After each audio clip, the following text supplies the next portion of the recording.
우리 함께 나눌 말씀은 야고보서 4장 1절에서 10절까지 말씀입니다.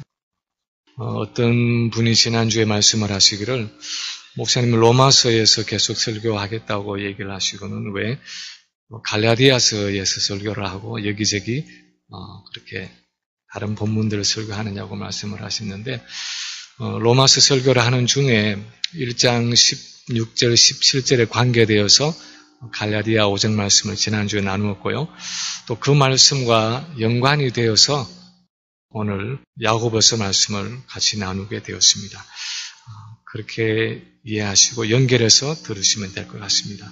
야고보서 4장 1절에서 10절까지 말씀을 한 절씩 교독하겠습니다.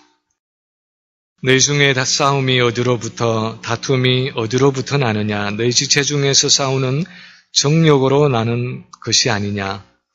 너희는 욕심을 내어도 얻지 못하여 살인하며 시기하여도 능히 취하지 못함으로 다투고 싸우는도다. 너희가 얻지 못함은 구하지 아니하기 때문이요 구하여도 받지 못함은 정욕으로 쓰려고 잘못 구하기 때문이라.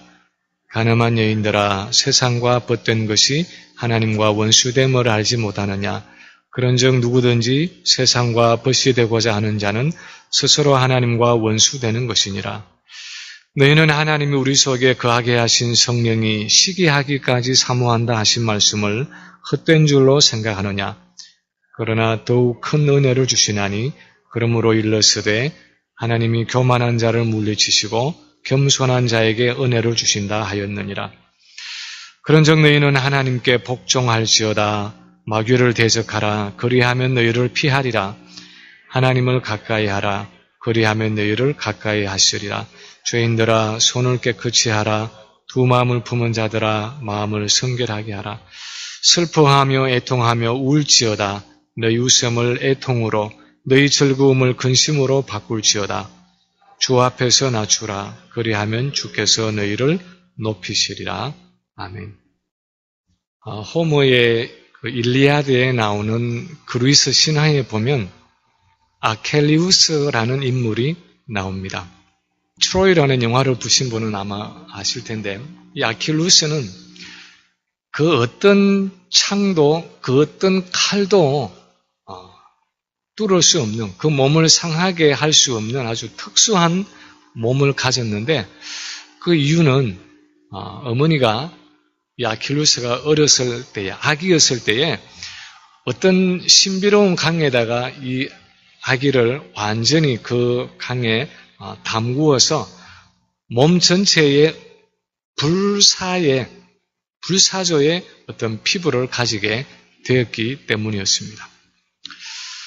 그런데 불사의 전사라고 말하는 아킬루스에게도 치명적인 약점이 있었는데 그것은 발 뒤꿈치였습니다. 왜냐하면 어머니가 이 아기를 강에 담글 때에 발 뒤꿈치를 잡고 강에 담그었는데 그래서 그 뒤꿈치는 강물이 닿지 못했기 때문에 보통 사람의 피부와 살과 마찬가지의 살이 덮여 있었습니다. 근데 그리스가 트로이와 전쟁을 할 때에 이 아킬루스가 트로이의 수많은 전사들을 죽입니다.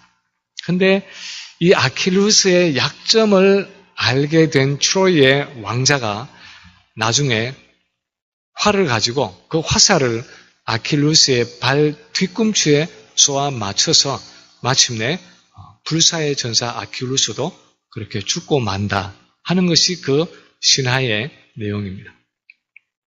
그래서 오늘날도 우리가 이 발 뒤꿈치 근육을 아킬레스 근이다 그렇게 말하고 어떤 사람이 가진 치명적인 약점을 부를 때에 그 사람의 아킬레스 근이다 그렇게 말을 합니다. 우리 그리스도인들에게도 각자에게 영적인 아킬레스 근이 있습니다. 사단이 다른 곳들은 아무리 치고 공격을 해도 끄떡을 하지 않는데 유독히 어느 한 부분을 공격하면, 한 부분을 치면 너무나 허무하게 무너지고 많은 영적인 약점이 우리 각자에게 있을 수 있습니다. 다른 면에는 아주 훌륭한데 특별히 물질에 유독히 약해서 그 어떤 돈에 약해서 물질에 대해서는 담대하지 못하고 늘 무너지는 사람들이 있습니다. 또 어떤 사람들은 돈에 대해서는 전혀 눈도 깜짝하지 않는데 명예에 대해서 참 집착을 하고 그 덫에 걸려서 말년에 아주 오점을 남기는 그런 분들도 있습니다. 또 어떤 분들은 물질도 명예도 다 초월한 듯이 살아가는데 또 어떤 다른 문제에 걸려서 실족하는 경우도 있습니다. 그것이 어떤 성격적이고 성품적으로 치명적인 결함이 있는 경우도 있습니다. 어떤 이들은 거짓말이 몸에 익어서 늘 상습적으로 거짓말을 하는 사람도 있습니다. 남을 판단하고 정죄하는 그것이 습관이 되어 있으면서도 내가 그렇게 하고 있다는 의식조차 못하고 살아가는 사람도 있습니다. 남을 시기하고 질투하는 데서 빠져나오지 못하는 경우도 있고요. 때로는 조금만 어려워도 불평하고 원망하는 그 습관에서 벗어나지 못하는 경우도 있습니다. 때로는 너무 쉽게 남에게 화를 내고 짜증을 내고 분노하는 그런 경우도 있습니다. 그것이 무엇이든지 간에 우리 모두에게는 정도가 다르고 종류가 다를지 모르지만 어떤 영적인 취약점들이 있다는 것입니다. 그래서 어떤 이들에게는 그것이 그냥 단순히 쉽게 빠져들고 쉽게 넘어지는 가벼운 약점일 수도 있지만 또 어떤 이들에게는 그 약점이 아주 치명적인 결함이 되어서 그 사람의 인생 전체를 위기에 빠뜨리거나 실패하게 하는 경우도 있다는 것입니다. 그런 영적인 취약점, 그런 어떤 치명적인 약점에 대해서, 치명적인 신앙적인 약점에 대해서 우리가 어떻게 대처해야 하느냐, 어떻게 대처할 것이냐 하는 것이 사실 오늘 우리가 읽은 이 야고보서 4장의 본문이 다루고 있는 고민입니다. 4장 1절에 보면 너희 중에 다툼이 어디서부터, 싸움이 어디서부터, 다툼이 어디로부터 나느냐, 너희 지체 중에서 싸우는 정욕으로부터 나는 것이 아니냐, 그렇게 쓰고 있는데 그것은 지금 야고보의 편지를 받고 있는 그 공동체 안에 어떤 종류의 싸움과 분쟁이 일어나고 있다는 사실을 말하고 있습니다. 그런데 그 분쟁과 싸움의 원인은 우리 안에 있는 정욕이라, 육신의 정욕이라 그렇게 말하고 있습니다. 지난번 우리가 설교 중에 같이 나누었지만 바울이 로마서 7장에서 말씀한 것처럼, 그리고 또한 지난 설교 본문이었던 갈라디아 5장에서 말한 것처럼 우리 안에는 육체의 소욕, 이 육신의 정욕이 있어서 그것이 성령을 대적하고 또 거듭난 우리 새 사람을 거스려서 예수를 믿는데도 불구하고 여전히 다툼과 싸움과 분쟁 가운데 살아가게 한다는 것입니다. 그것이 교회일 수도 있고 그것이 가정이라는 공동체일 수도 있습니다. 그것이 부부 관계일 수도 있고 부모와 자녀 사이일 수도 있고 그것이 직장일 수도 있습니다. 그것이 어떤 공동체이든지 간에 여전히 말을 사용해서 살아가는 그 공동체 안에 분쟁과 다툼이 있을 수 있는데 그 원인은 우리 안에 있는 육신의 정욕 때문이라는 것입니다. 4장 2절과 3절은 그런 어려움 속에서 이 성도들이 지금 어떻게 노력해 왔고 또 그 노력에도 불구하고 어떻게 실패해 왔는가 하는 것을 보여주고 있습니다. 우리 한번 2절과 3절을 다시 한번 읽겠습니다. 야고보서 4장 2절 3절입니다. 너희는 욕심을 내어도 얻지 못하여 살인하며 시기하여도 능히 취하지 못함으로 다투고 싸우는도다. 너희가 얻지 못함은 구하지 아니하기 때문이요 구하여도 받지 못함은 정욕으로 쓰려고 잘못 구하기 때문이라. 여기서 욕심을 내어도 얻지 못했다, 시기하여도 능히 취하지 못했다 하는 표현은 그 문제의 해결을 위해서 지금 많은 육신적인 노력을 해왔다는 것입니다. 그런데 그 문제의 해결을 위해서 육신적인 노력, 그러니까 어떤 인간적인 노력을 해왔기 때문에 여전히 그것을 얻지 못하고 그 문제를 해결하지 못하고 여전히 살인하고 여전히 다투고 있다는 것입니다. 여기서 살인한다는 말은 문자적으로 사람을 실제로 죽였다 하는 그런 의미가 아니라 형제를 미워하고 욕하고 저주하는, 그래서 영적으로 살인하고 그 살인하는 마음으로, 그 미워하는 마음으로 여전히 다투고 싸우고 있는 그 공동체의 모습을 말하고 있습니다. 이렇게 해결되지 않고 있는 문제 속에서 야고보는 성도들이 우리 안에 있는 그 예수 그리스도의 생명과 능력을 의지하고 그것을 간구해야 문제를 해결할 수 있다는 것을 알고 있었습니다. 그래서 2절 후반에서 말합니다. 너희가 얻지 못하면 구하지 아니하기 때문이요. 그들이 그 지금 공동체 안에서 일어나고 있는 그 분쟁의 문제를 해결하기 위해서 위로부터 오는 지혜, 그 예수 그리스도의 은혜와 능력을 구해야 하는데 그것을 구하지 않았다는 것입니다. 그래서 그것을 해결하지 못했다는 것입니다. 그리고 또 3절에서 말합니다. 구하여도 받지 못함은 정욕으로 쓰려고 잘못 구하기 때문이라. 만약에 그것을 얻기 위해서 구했는데도 얻지 못했다면 그것은 잘못 구했기 때문이라는 것입니다. 좀 더 구체적으로는 육신적인 방법으로, 육신적인 동기를 가지고 잘못 구했다는 것입니다. 그리고 나서 오늘 우리가 이제 다룰 이 나머지 본문 4절에서 10절은 그러면 어떤 면에서 우리가 육신적인 방법으로 잘못 구할 수 있는가 하는 것들을 보여주고 있습니다. 여기서는 지금 어떤 분쟁이나 싸움이나 다툼이라는 예를 들고 있지만 우리가 때로는 우리 삶에서 내가 원치 않고 이제는 그것을 떨쳐버리고 이제는 그리스도인으로서 그것을 버리기를 원하는 그 죄가 있는데, 그래서 그렇게 떨치기를 간절하게 소원하고 있는데도 왜 그것이 내 마음대로 되고 있지 않은지, 왜 여전히 그 공동체 안에 분쟁이 있고 왜 여전히 그 문제가 내게 남아있는지, 왜 내 마음대로 되지 않는지, 무엇이 잘못되었는가 하는 것을 이제 나머지 본문에서 야고보가 말하고 있습니다. 왜 우리가 거듭 우리에게 있는 죄 문제를 해결하지 못하고 넘어지느냐 할 때에 첫째로 본문은 두 마음을 품고 있기 때문에 우리가 죄를 떨치는 일에 실패한다 하고 가르치고 있습니다. 두 마음을 품고 있기 때문에 죄를 떨치는 일에 실패한다는 것입니다. 4절에 보면 이렇게 말하고 있습니다. 우리 한번 4절을 함께 같이 읽겠습니다. 가늠한 여인들아, 세상과 벗된 것이 하나님과 원수됨을 알지 못하느냐? 그런즉 누구든지 세상과 벗이 되고자 하는 자는 스스로 하나님과 원수되는 것이니라.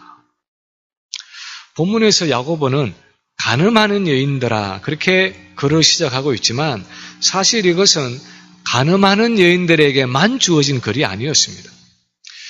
구약의 호세아서에서 하나님을 섬기면서도 동시에 우상을 섬기는 이스라엘 백성들이 마치 음란한 장녀 고멜과 같다고 가르쳤던 것처럼 세상과 친구가 되어서 세상이 제공하는 육신의 정욕과 안목의 정욕과 이생의 자랑을 따라서 살아가는 그 성도들은 세상과 간음하는 여인과 같다는 것입니다.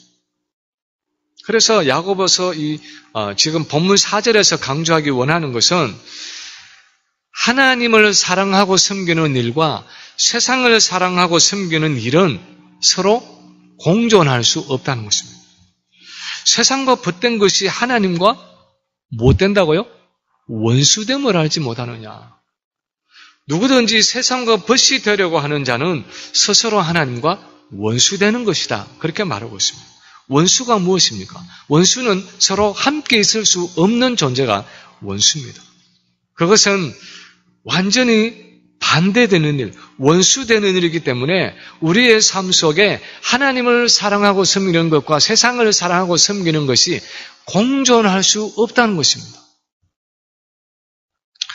어떤 목사님이 이 개념을 설명하기 위해서 이런 예화를 들었습니다.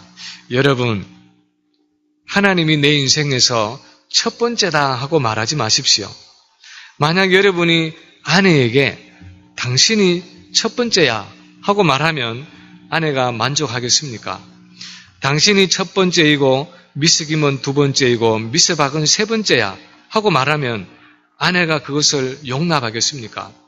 아무리 순서를 앞으로 당겨도 아무리 많은 비율을 아내에게 준다고 해도 아내와 다른 여자는 내 마음에 공존할 수 없습니다. 아내는 나의 첫 번째가 아니라 나의 전부입니다. 그런데 하나님도 마찬가지라는 것입니다.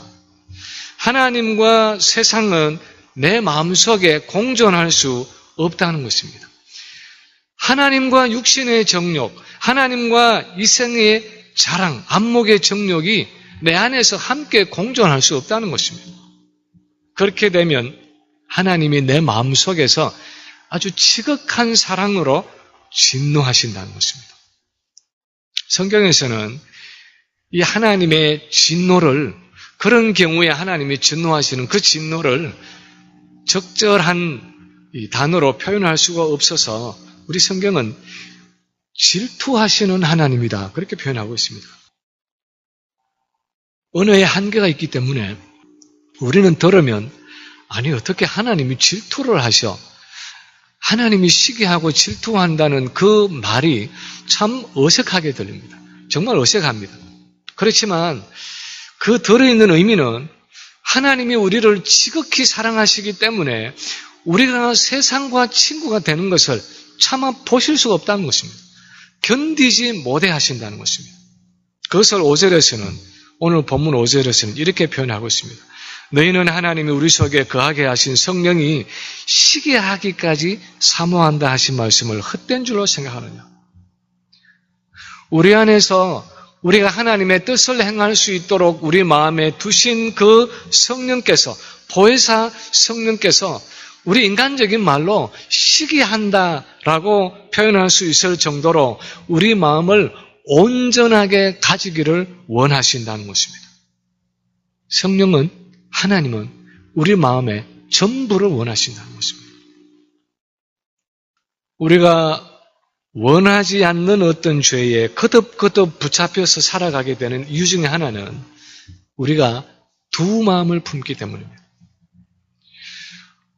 우리 나름대로 생각을 해서 하나님과 세상을 동시에 가질 수 있다고 생각하기 때문입니다. 하나님과 재물, 하나님과 세상의 정욕, 하나님과 세상의 명예를 내가 함께 누릴 수 있다고 생각하기 때문입니다. 하나님을 섬기면서도 죄의 불씨를 내 마음속에 여전히 품고 살아갈 수 있다고 생각을 하기 때문에 언젠가 때가 되면 그것을 다시 누릴 수 있도록 내 마음 한구석에 죄 지을 생각을 여전히 남겨두는 것입니다. 어느 목사님의 솔직한 고백을 설교로 들은 적이 있습니다.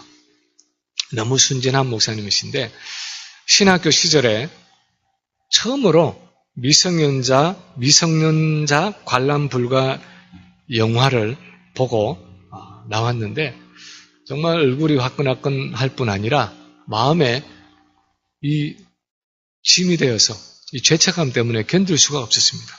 그래서 오자마자 예배당에 들어가서 회개 기도를 하나님께 드렸습니다. 하나님, 제가 이런 영화를 봤는데 용서해 주십시오. 그렇게 기도를 했는데 이 목사님의 마음속에 그런 음성이, 마음의 음성이 들리더라는 거죠. 하나님이 뭐라고 말씀하시느냐. 네가 앞으로 다시는 이런 영화를 보지 않기로 나와 약속할 수 있느냐. 그러면 내가 용서해 주겠다. 그런 음성이 마음에 들리는 것 같은데 이상하게도 그 하나님의 질문에 예, 하나님, 그렇게 하겠습니다. 제가 다시는 이런 영화를 보지 않겠습니다. 하는 약속을 할 수가 없더라는 것입니다. 이 젊은 나이에 내가 그래도 가끔씩은 혹시 그런 영화를 그래도 보게 될지도 모르는데 그것조차도 안 보고 내가 무슨 재미로 50년, 60년 남아있는 삶을 살까? 어쩌다가 한 번씩은 그래도 보게 되겠지 하는 마음이 남아있어서 하나님, 다시는 제가 이 영화를 안 보겠습니다 하는 기도가 나오지 않더라는 것입니다. 그래서 그냥 무거운 마음으로 그 회개 기도를 마치지 못하고 그렇게 참 무거운 걸음걸이로 예배당을 나왔다는 이야기를 들었습니다. 그런 종류의 이 죄 지을 생각을 마음 한구석에 남겨놓는 것입니다.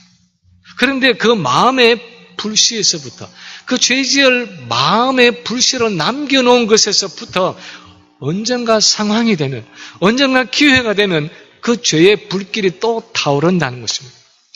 불씨를 남겨놓았기 때문에 또다시 죄를 짓게 되는 것입니다. 그래서 8절 후반에 보면 이렇게 명령하고 있습니다. 죄인들아 손을 깨끗이 하라. 두 마음을 품은 자들아 마음을 성결하게 하라. 두 마음을 품은 것을 버리고 마음을 정결하게 하라는 것입니다. 죄 지을 생각을 버리라는 것입니다. 두 번째로 또한 오늘 본문에서 야고보가 말하는 것은 우리가 어떤 죄에 거듭 넘어지는 것은 사단을 대적하지 않기 때문이라는 것입니다. 7절 후반에 보면 이렇게 말씀을 합니다. 마귀를 대적하라. 그리하면 너희를 피하리라.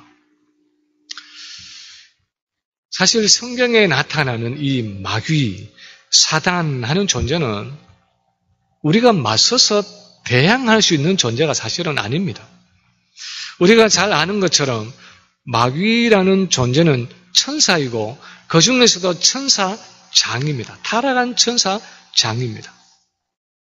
그리고 기능적인 면에서 보면 물론 존재의 가치에서 보면 우리보다 훨씬 떨어지지만 기능적인 면에서 보면 우리 인간보다는 훨씬 더 탁월한 한 수 위에 있는 우월한 영적인 존재입니다. 마귀는 우리 눈에 보이는 존재가 아닙니다. 그리고 마귀는 우리의 마음과 생각을 꿰뚫어 보는 존재입니다. 우리의 생각을 이미 알고 있는 가능한 존재입니다. 그리고 아주 교묘하게 우리의 마음속에 마치 유다에게 예수님을 팔 생각을 넣었던 것처럼 아주 교묘하게 우리의 마음속에 악한 생각을 넣을 수 있는 가능한 존재입니다. 심지어 하나님의 아들이신 예수님도 이 마귀의 시험에 대해서 40일을 금식하고 기도하신 후에 이겨낼 수 있었습니다. 예수님을 시험한 그 마귀의 내용을 보면 얼마나 교묘하게 마귀가 시험을 했는지를 우리가 볼 수 있습니다. 40일을 굶었는데 여기 있는 돌을 가지고 떡을 만들어 먹는다 해도 하나님이 얼마든지 이해하실 거야. 하나님은 너를 사랑하시잖아. 얼마든지 이해하실 거야. 한번 돌들로 떡을 만들어 봐. 성경에 보면 성전에서 뛰어내리면 하나님이 천사를 보내어서 발을 받쳐준다고 기록되어 있는데 네가 지금 기록되었어야 하면서 성경 말씀을 아주 신실하게 붙드는데 성경에 천사를 보내서 발을 받쳐준다 그래서 한번 믿음으로 뛰어내려봐. 천하만국의 영광을 다 보여주면서 이 모든 영광을 얼마든지 네가 가질 자격이 있고 가질 수 있는데 내게 절만 한번 하면 얼마든지 가질 수 있어. 왜 그렇게 고생스럽고 미련하게 십자가의 길을 가려고 해? 한번 절만 하면 다 얻을 수 있는데. 아주 교묘한 방법으로 광야에서 예수님을 유혹했던 그 사단이 성경에서 말하기를 오늘날도 우는 사자같이 두루 다니면서 삼킬 자를 찾는다고 그렇게 베드로가 말하고 있고 예수님은 마지막 때에 사단이 거짓 선지자들을 일으켜서 할 수만 있으면 택한 자라도 미혹해 하려고 발부둥칠 것이라고 말씀하셨습니다. 이런 사단의 세력에 대해서 정말 우리가 대적할 수 있습니까? 그리고 우리 같은 사람이 대적한다고 해서 사단이 물러가겠습니까? 피하겠습니까? 그런데 오늘 본문에서 야고보는 예수님의 십자가와 부활 사건 이후에 우리와 사단의 관계가 어떻게 되어 있는지를 분명하게 알아야 한다고 말씀하고 있습니다. 그래서 사단을 대적하라.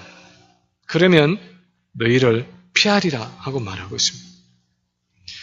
우리가 사단을 대적할 수 있을 뿐 아니라 우리가 대적하면 사단이 물러간다고 말하고 있습니다. 정말 그렇습니까? 우리가 사단을 대적할 수 있습니까? 그리고 우리가 대적할 때 사단이 물러가겠습니까? 예, 그렇다고 성경이 말씀하고 있습니다. 성경의 가르침은 예수님의 십자가와 부활 사건 이후에 사단은 이미 예수님께 왕권을 빼앗기고 패배한 존재이기 때문에 이제 예수 그리스도 안에 있는 우리도 그 예수님의 권세로 사단을 대적할 수 있고 우리가 마귀를 대적하면 그 예수님의 권세와 능력 때문에 사단이 우리를 비켜간다는 것입니다. 피해간다는 것입니다. 사도 요한은 서신서에서 이런 내용들을 여러 각도에서 설명을 하고 있습니다. 요한일서 4장 4절에 보면 자녀들아 너희는 하나님께 속하였고 또 그들을 이기었나니 이는 너희 안에 계신 이가, 다시 말하면 예수님이죠. 너희 안에 계신 그 예수님이 세상에 있는 이보다, 다시 말하면 사단입니다. 세상에 있는 이 세상 임금이라고 말하는 그 사단보다 크심이라 하고 말하고 있고요. 요한일서 5장 18절에서는 하나님께로부터 나신 자가 그를 지키심에 악한 자가, 다시 말하면 사단입니다. 악한 자가 그를, 우리 성도들을 만지지도 못하느니라 그렇게 말씀하고 있습니다. 그래서 신약 성경에서 공통적으로 말하고 있는 것은 오순절의 성령을 통해서 우리 안에 계시는 그 예수 그리스도는 사단보다 강한 분이기 때문에, 그리고 이미 십자가에서 사단에 대한 승리를 거두셨기 때문에 예수 그리스도 안에 있는 우리 성도는 우리를 유혹하고 시험하는 그 마귀를 대적할 수 있고, 그들에게 대적할 때에 그렇게 대적할 때 사단은 우리를 피할 수밖에 없다는 것입니다. 미국의 남북전쟁이 끝나고 어느 군대가 승리했죠? 북군이 승리했습니다. 그래서 이제 노예 해방이 선포되었는데도 상당한 기간 동안에 이 남부 지역에서는 여전히 흑인들이 백인들의 노예로 살아갔다고 합니다. 노예 해방이 되었는데도, 전쟁이 이겼는데도 여전히 노예로 살아갔다는 것입니다. 왜냐하면 첫 번째는 많은 흑인들이 이제 그 백인들이 하고 있는 자기들이 노예 신분에서, 백인들의 그 노예 신분에서 해방되었다는 사실을 알지를 못했습니다. 아주 멀리 떨어져 살고 있고 그냥 농사만 지으면서 살아가니까 세상이 어떻게 돌아가는지를 모르고 자기들이 해방이 되었다는 사실 자체를 알지 못했습니다. 그리고 또 두 번째는 어떤 경우는 그걸 알았습니다. 그런데도 평생 자기들의 주인 행세를 해온 그 백인들을, 그러니까 아주 남에서부터 노예 부모님으로부터 태어나면서부터 그 주인들을 그렇게 주인으로 섬겨왔기 때문에 그렇게 평생 섬기던 그 주인들이 무엇을 요구하고 조금만 힘으로 위협을 하면 자기가 노예 신분의 대상 아닌 것을 알면서도 그것을 거부하지 못하고 반항하지 못하고 거기에 끌려가서 다시 노예 생활을 하는 사람들이 많이 있었다는 것입니다. 죄도 마찬가지입니다. 우리가 그리스도 안에서 죄의 세력을 이미 이겼고 지금도 계속해서 이길 수 있다는 사실을 모르면 여전히 죄의 지배를 받으면서 살아갈 수밖에 없고, 또 때로는 그것을 알면서도 우리에게 여전히 그 죄에 붙잡혀서 살아가던 근성이 있어서 여전히 죄가 요구하는 대로 끌려가서 죄 짓는 삶을 얼마든지 살아갈 수가 있다는 것입니다. 그러나 오늘 본문이 말하는 것은 이제는 그 죄를 대적하면, 그 마귀의 권세를 대적하면 이제는 마귀가 우리를 피할 수밖에 없다는 것입니다. 우리를 그 죄의 세력에서 이제는 놓아줄 수밖에 없다는 것입니다. 우리에게는 그 자유를, 죄에 대한 자유를 요구할 수 있는 권한이 있다는 것입니다. 이제 한 15년 가까이 지나서 지금은 정말 참 옛날 얘기처럼 가물가물한 추억이 되었습니다마는 2002년도에 아내가 아프기 시작하면서 아내가 우울증을 먼저 가졌고 그 다음에 사실은 간호를 하면서 저도 우울증을 경험한 적이 있었습니다. 그때 어느 교회의 파타임 사역자로 그렇게 성경 공부 사역을 하면서 매주 목요일이면 이제 차를 운전해서 사실은 이 476을 타고 이출역을 타고 가서 476에 내려서 476을 타고 내려가서 30번 도로에서 빠져서 버루인에 있는 어떤 메토디스트 처치, 이 감리교회, 미국 교회를 빌려서 성경 공부하는 그 여성교회 그룹에 이제 가게 되어 있었습니다. 그런데 어떤 날은 벌써 아침에 일어나면서부터 벌써 마음의 우울감으로 꽉 차 있어서 마음이 막 눌리는 날들이 있었습니다. 성경 공부를 제대로 준비를 못한 것은 물론이고 준비했다고 하더라도 마음이 너무 짓눌려서 그 우울감 때문에 성경 공부를 인도하고 싶은 마음도 없고 아예 사람 얼굴조차도 보고 싶지가 않은, 아예 사람을 만나고 싶지도 않은 때가 있었습니다. 근데 그 아침에 갑자기 성경 공부 모임을 취소할 수도 없고 그렇다고 예정대로 가서 하기에도 너무나 마음이 눌리는, 정말 이럴 수도 없고 저럴 수도 없는 참 너무 힘든 그런 시간들이 있었습니다. 그래서 476을 타고 내려가다가 이제 30번 랭캐스터 애비뉴에서 빠져야 되는데 몇 번이나 그런 적이 있었습니다. 그 가까이 가는데 그 엑시스를 빠져나가는 그것을 향해 가는데 마치 참 소가 도살장에 끌려고 하는 것 같은 그런 싫은 마음이 들면서 마음속에 사단의 음성이 들립니다. 야, 우울증 있는 목사가 무슨 성경 공부를 하냐? 네가 목사인데 우울증을 하면서 무슨 성경 공부를 하냐? 자기 문제도 해결하지 못해서 그렇게 허덕이면서 무슨 다른 사람 문제를 해결하겠다고 성경 공부를 해. 오늘은 가봤자 다 헛수고야. 어차피 성경 공부는 죽 쓰고 말 거야. 그냥 포기해. 그런 이 사단의 음성이, 충동질이 마음속에 막 느껴지는데 우울감 때문에 얼마나 마음이 눌리고 힘든지 정말 그 엑시스를 내리지 않고 그냥 계속 476을 타고 사우트로 내려가고만 싶은 충동이 막 일어나는데 그런 중에 그 마음속에서 충동질하는 그 사단의 음성을 거부하면서 찬송을 부르고 큰 소리로 찬해서 기도를 하면서 그렇게 내려가면서 정말 마음은 힘들지만 느낌은 그러고 싶지 않지만 30번 도로에서 차를 꺾어서 엑시스로 빠져서 그렇게 성경 공부를 갔습니다. 근데 지금도 기억나는 것은 그럴 때마다 그 성경 공부가 얼마나 은혜로웠는지 뜻밖에도 그 성경 공부를 통해서 사람들도 참 은혜스러웠다고 고백하고 그 무엇보다도 그 누구보다도 제 자신이 영적으로 다시 살아나는 것을 그럴 때마다 경험하곤 했습니다. 그래서 성경 공부를 마치고 돌아오는데 정말 사단을 대적하고 하나님께 순종할 때 내 마음속에서 그렇게 눌리고 사단이 충동질하는 그것을 거부하고 그것을 대적하고 말씀과 기도와 찬양으로 내 자신을 일으켜 세워서 하나님께 순복할 때 그 우울감에서 해방될 뿐 아니라 돌아오는 차 안에서는 이제는 차 안에서 막 부흥회를 하면서 찬송을 하고 기도를 하면서 기쁜 마음으로 돌아왔던 그런 경험들이 있었습니다.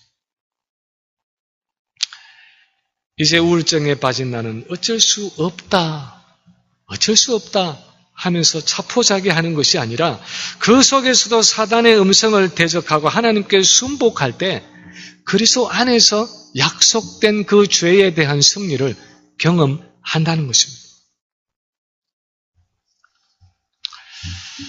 세 번째로 우리가 죄에 대한 승리를 거두지 못하는 또 한 이유는 하나님께 순복하지 않기 때문이라는 것입니다.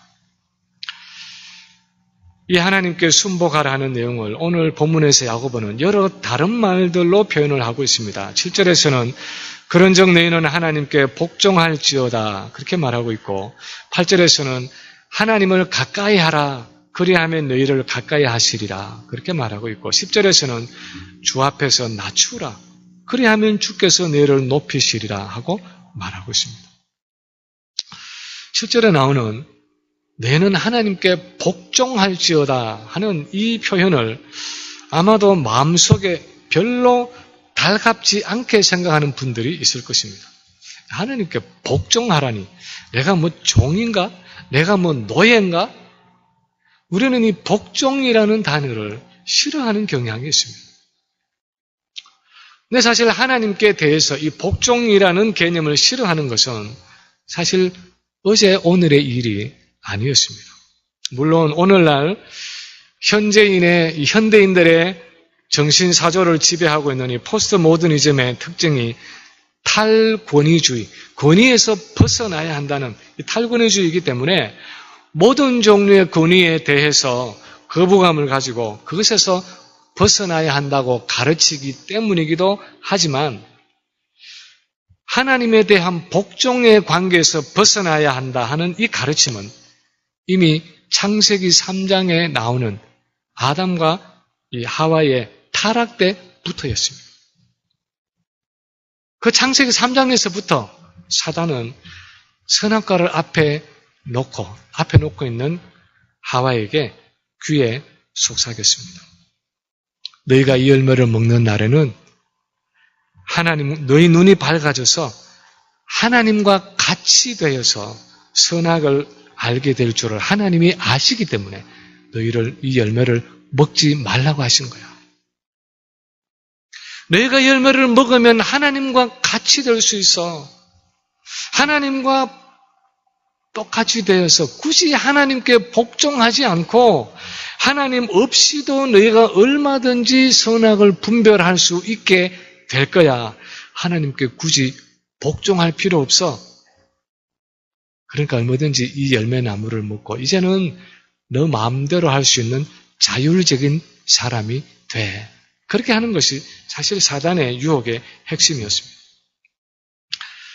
사실은 그 전까지만 해도 하나님께 지음을 받았던 이 피조물인 인간은 창조주이신 하나님께 행복하게 복종되어 있는 존재였습니다. 말 그대로 행복하게 복종되어 있던 존재였습니다. 우리 존재의 근원이 되시는 창조주 하나님 앞에서 우주의 한 먼지보다도 작은 존재인 우리가 생명과 존재의 주인 되시는 하나님께 순종하고 복종한다는 것, 이 순복한다는 것은 당연한 일이었고 그것이 정상적인 일이었습니다.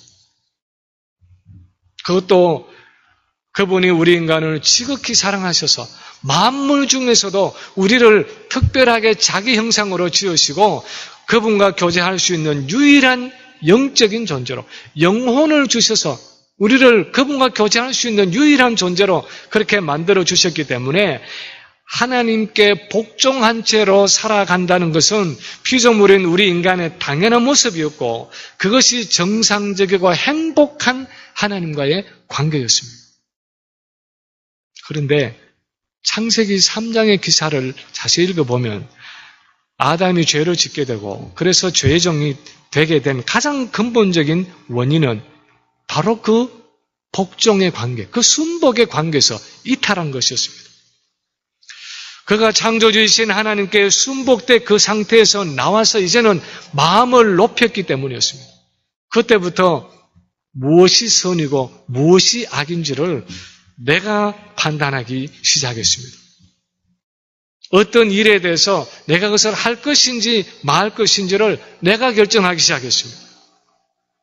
하나님이 주신 계명과는 상관없이 내가 하고 싶으면 하고 내가 하기 싫으면 하지 않는 자율적인 존재가 되기를 원했습니다. 그전에는 이것이 죄다 하지 말아라 하고 하나님이 말씀하시면 그것을 당연히 죄인 줄 알고 그렇게 받아들이고 그 일을 하지 않았습니다. 예를 들어서 동산 가운데에 그 나무를 세우시고 이 선악을 알게 하는 나무 열매를 너희가 먹지 말아라. 먹는 것은 죄다. 그렇게 말씀하실 때 하나님께 순복되어 있었기 때문에 그것을 먹지 않았습니다. 그런데 이제는 사람이 달라졌습니다. 하나님이 이미 이것은 죄다 그렇게 말씀하셨지만 내가 그 하나님의 말씀을 놓고 한 번 더 생각을 하는 것입니다. 정말 이것이 죄인지 아닌지 내가 판단해야지.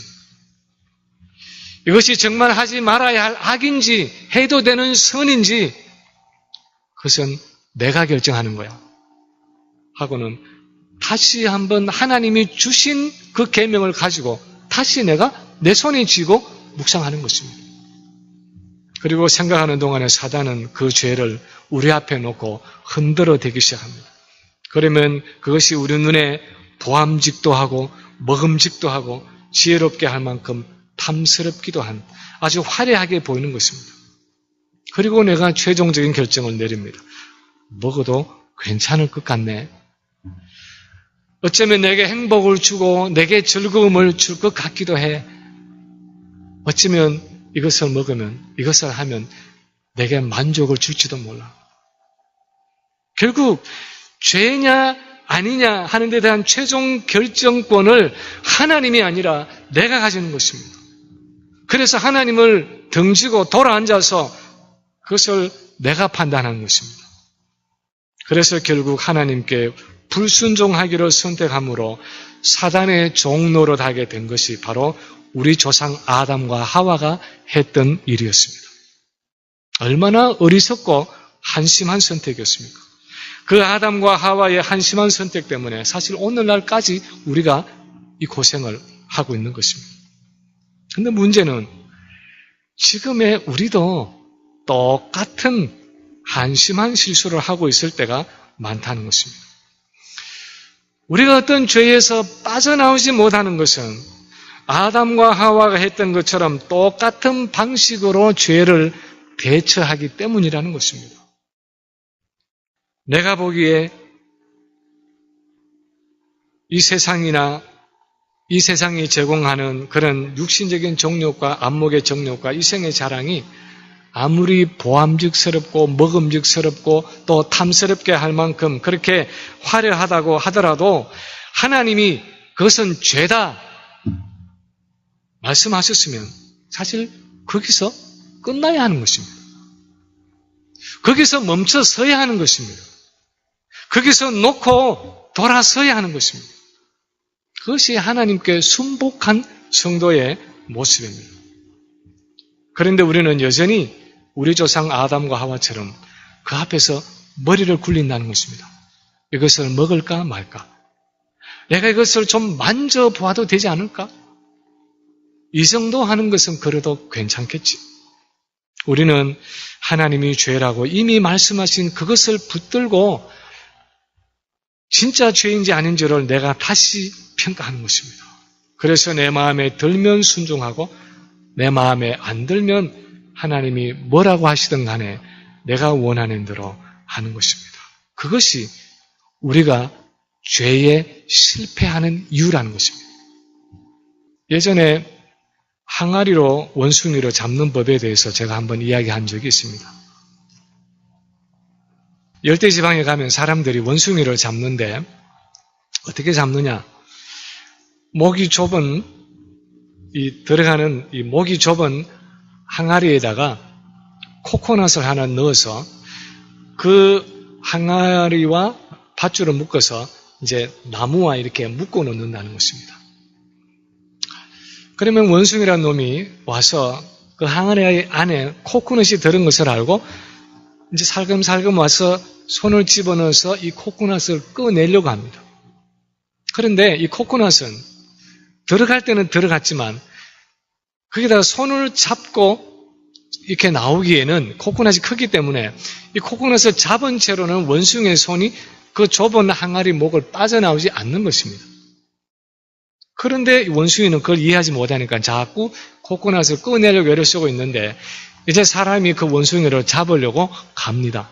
쫓아가지도 않고 천천히 걸어가는데도 이 원숭이가 사람이 오는 것을 보면서도 이제 도망을 가야 하는데 이 코코넛을 쥐고 도망을 가려고 하니까 아무리 당겨도 손이 그 항아리에서 빠지지 않는 것입니다. 그래서 그것이 덫이 되어서 결국은 사람의 손에 잡힌다는 것입니다. 왜 우리가 반복되는 죄에서 빠져나오지 못하고 잡히고 또 잡힙니까? 그것은 죄라고 말씀하시는 그 하나님의 말씀에 진정으로 순복하지 않기 때문입니다. 창조주이신 하나님 앞에서 정말 내 마음을 낮추고 겸손하게 피조물의 자리로 돌아가서 하나님의 권위에 굴복하지 않기 때문입니다. 내가 어떻게 생각하고 내가 어떻게 느끼든지 간에 하나님이 죄라고 말씀하시면 그때는 무슨 일이 있어도 그것을 손에서 놓겠다는 그 복종의 마음이 없기 때문입니다. 지난 주일 설교 본문이었던 갈라디아서 5장 24절에 보면 그리스도 예수의 사람들은 육체와 함께 그 정욕과 탐심을 십자가에 못 박았느니라 하고 말씀하고 있습니다. 거기서 정욕과 탐심, passions and desires 하는 것은 내 안에서 나 자신이 원하는 것입니다. 내 육체의 소욕입니다.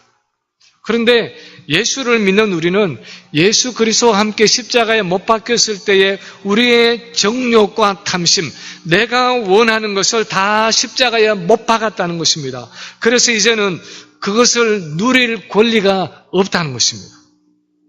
내가 원하는 대로 살아갈 권리가 없다는 것입니다. 그래서 이제는 그것을 내 손에서 놓아야 한다는 것입니다.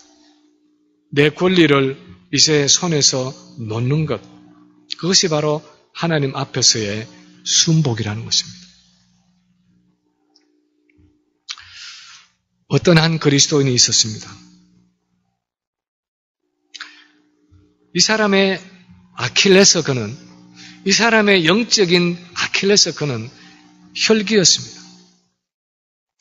그 사람의 아내가 어떤 방식으로 충동질을 하기만 하면 자기 자신도 절제할 수 없는 어떤 분노를 폭발하는 그런 생활 속에 있었습니다. 그리고 나면 후회도 하고 아내에게 사과도 하고 하나님께 회개도 했지만 그래도 늘 마음 한구석에는 그 부분에 있어서는 나도 어쩔 수 없어 하는 마음이 남아 있었습니다. 부모님께로부터 물려받은 어떤 유전적인 성격도 있기 때문에 어쩔 수 없다 하는 마음도 있고 무엇보다도 아내가 부당하게 자기를 충동질하기 때문에 그렇게 화를 내는 것은 일종의 아주 정당한 자기 방위다, 정당 방위다 그렇게 생각을 했습니다. 나쁘기는 하지만 얼마든지 납득할 만한 이유가 있고 하나님도 나를 이해하실 것이다 하는 그런 마음이 있었습니다. 근데 세월이 가면서 발견한 것은 수십 년이 지나도 그런 상황이 되면 항상 똑같이 반응하는 자기의 모습이었습니다. 항상 같은 패턴으로 반응하는, 조금 더 나아지지 않고 있는, 예수는 계속 믿어오고 성경은 계속 있는데도 적어도 그 부분에 있어서는 달라지지 않는 그런 자신의 모습을 발견하게 되었습니다.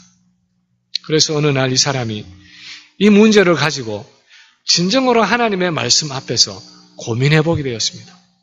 먼저 사람이 성내는 것이 하나님의 의를 이루지 못함이라 하는 이 성경 말씀을 생각해 보았습니다. 성내는 것이 하나님의 의를 이루지 못한다. 또 분을 내어도 죄를 짓지 말며 해가 지도록 분을 품지 말고 마귀에게 틈을 주지 말라 하는 그 성경 말씀도 생각해 보게 되었습니다.